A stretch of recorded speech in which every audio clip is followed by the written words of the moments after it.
क्या आपको पता है कि आप हर मंथ 500 रुपये इन्वेस्ट करके वेल्थ क्रिएट कर सकते हो? बट कैसे? Okay, let me tell you. Hello everyone, this is Mahima Dubey and welcome back to my channel. और आज हम बात करने वाले हैं एसआईपी के बारे में।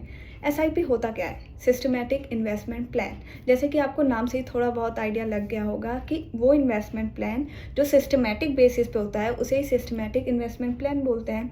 तो फॉर एग्जांपल, आप हर मंथ एक फिक्स अमाउंट डिपॉजिट करवा रहे हो म्यूचुअल फंड में और वो आपको रिटर्न जनरेट करके दे रहा है, उसे ही सिस्टमैटिक इन्वेस्टमेंट प्लान बोलते हैं।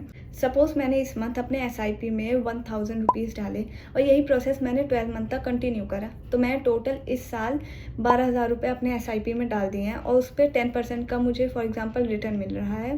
तो नेक्स्ट ईयर अगर मैं एक्स्ट्रा 12,000 डाल रही हूँ, टोटल 24,000 हो रहा है, तो जो मुझे रिटर्न पे इंटरेस्ट मिलेगा उस इंटरेस्ट पे भी मुझे इस साल रिटर्न मिलेगा।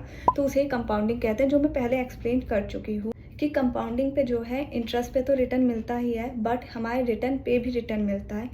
तो यही होता है एसआईपी। बट हमें एक चीज़ हमेशा याद रखनी चाहिए, अगर किसी के प्रॉस होते हैं तो कॉन्स तो होते ही हैं। तो एसआईपी में जो है वो फिक्स डिपॉजिट की तरह नहीं होता कि जो आपको हर मंथ या हर ईयर फिक्स बेसिस पे प्रोवाइड करेगा इंटरेस्ट। इसमें बहुत सारे मार्केट रिस्क इन्वॉल्व होते हैं, क्योंकि हम म्यूचुअल फंड में इन्वेस्ट करते हैं और म्यूचुअल फंड स्टॉक मार्केट में इन्वेस्ट करता है। तो आप सोच रहे हो कि 1-2 साल के लिए हम इन्वेस्ट कर देते हैं, तो वो सबसे बुरा प्लान है, क्योंकि एसआईपी में जो है आपको लॉन्ग टर्म के लिए जाना चाहिए, जिससे आपको कंपाउंडिंग का बेनिफिट और अच्छे से मिल सके। तो बेसिकली एसआईपी में जो है प्रॉफिट भी होता है, लॉस भी होता है, बट अगर आप बहुत लंबे टाइम के लिए डालते हैं अपने पैसे तो उसके ग्रो होने के चांसेस सबसे ज़्यादा होते हैं, क्योंकि उसमें कंपाउंडिंग का बेनिफिट तो सबसे ज़्यादा ही मिलेगा। और अगर आप एसआईपी में इन्वेस्ट करना चाहते हैं तो ये 3 चीज़ें ज़रूर ध्यान रखें कि स्मॉल अमाउंट से शुरू करें और रेगुलर बेसिस पे इन्वेस्टमेंट करें, and the third factor long term के लिए करें। अगर आप शॉर्ट टर्म के लिए कर रहे हैं तो आपको कंपाउंडिंग का बेनिफिट नहीं मिलेगा या आपको लॉसेस के चांसेस बहुत ज़्यादा हो सकते हैं, क्योंकि मार्केट रिस्क पे डिपेंड करता है। किसी साल आपको